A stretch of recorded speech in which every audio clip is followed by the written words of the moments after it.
સલામુઅલૈકુમ વરહમતુલ્લાહિ વબરકાતો। જેવી રીતે આપણે સૌ જાણીએ છીએ કે મજલિસો શરૂ થઈ ગઈ છે, તો આજનો આપણો ટૉપિક છે અઝાદારોની ખિદમત। તમામ વખાણે અલ્લાહ માટે છે, જેને આપણને ઇમામ હુસૈન અલૈહિસ્સલામનો દર્સ હાસિલ કરવાની તૌફીક આપી। તેથી આપણે અલ્લાહનો શુક્ર અદા કરવો જોઈએ।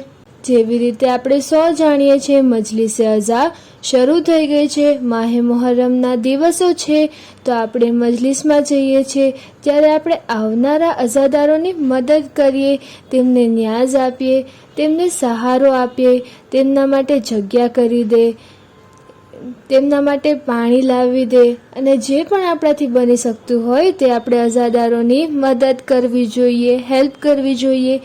એક માણસને પાણી પીવડાવવું જોઈએ કે તેના કેટલા ફાયદા છે, અઝાદારોની ખિદમતના કેટલા ફાયદા છે ખબર છે તમને લોકોને?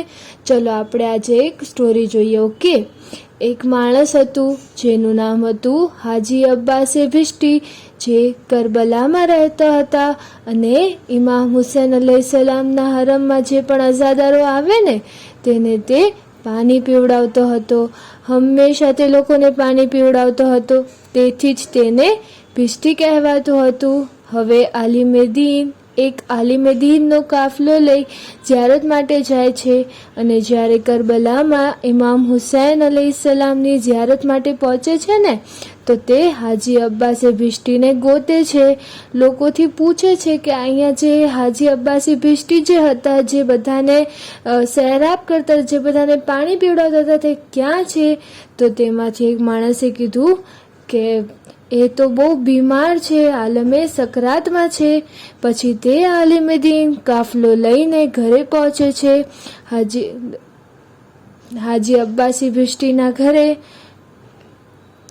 એમે જોયું કે હાજી અબ્બાસી ભિષ્ટીની તબિયત તો બહુ જ ખરાબ છે, એ તો ના ઊભા થઈ શકે છે, ના બેસી શકે છે।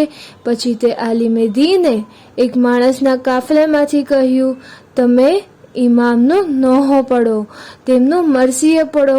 ત્યાં ઇમામ હુસૈનનો ગમ કરવામાં આવે છે, ગિરિયા કરવામાં આવે છે, અને ત્યાંથી જ બધી પરેશાનીઓ બધું દૂર થઈ જાય છે।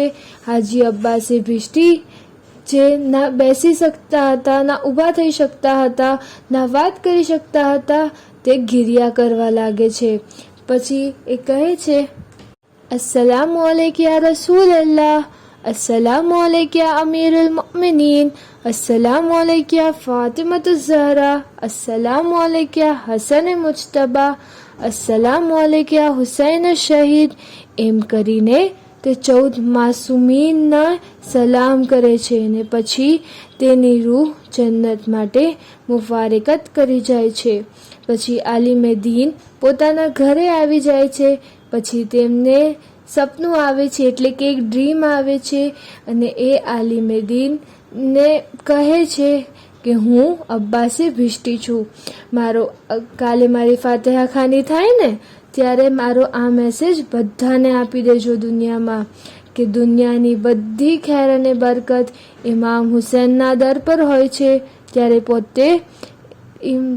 જ્યારે ઇમામ હુસૈન પોતે મારી કબ્ર પર આવ્યા અને કહ્યું કે હું તમારી મુશ્કેલ આસાન કરીશ, બિકોઝ તમે મારા ઝવ્વારોની ખિદમત કરતા હતા। બિકોઝ અબ્બાસે ભિષ્ટી તો બધાની બહુ જ હેલ્પ કરતા હતા ને, અઝાદારોની ને બધાની, એટલે પછી ઇમામે એમની જે કબ્રમાં એક જન્નતનો ડોર ઓપન કરી દીધો, એક દરવાજો ઓપન કરી દીધો, અને કહ્યું કે તું કયામત સુધી આ જન્નતના બાગોમાં રહે, અને હું તને કયામતના દિવસે પાછો બોલાવી લઈશ। તો જોયું, જે આ હાજી અબ્બાસે ભિષ્ટી હતા તે લોકોની કેટલી મદદ કરતા હતા, કેટલી ખિદમત કરતા હતા, તેને કેટલો મોટો અજર મળ્યો કે ઇમામ હુસૈન અલૈહિસ્સલામ પોતે ઝિયારત માટે એમને ઝિયારત। આપણે પણ એવું બનવું જોઈએ કે આપણે કોઈની મદદ કરી શકીએ, આપણે કોઈની ખિદમત કરી શકીએ। અગર કોઈ આપણને કોઈ સિનિયર સિટીઝન દેખાય તો આપણે એમની મદદ કરવી જોઈએ, કોઈ પ્યાસું દેખાય તો એને પાણી આપવું જોઈએ, અગર કોઈની પાસે ચેર નથી તો એને આપણે ચેર લાવીને આપવું જોઈએ, આપણે બધાની મદદ કરવી જોઈએ। ઓકે, હું આશા કરું છું કે તમને લોકોને આ બધી નાની નાની વસ્તુનો ખ્યાલ રાખશો અને આપણે બધા એવા બનશું કે જેવા આપણા ઇમામે ઝમાના ચાહે છે.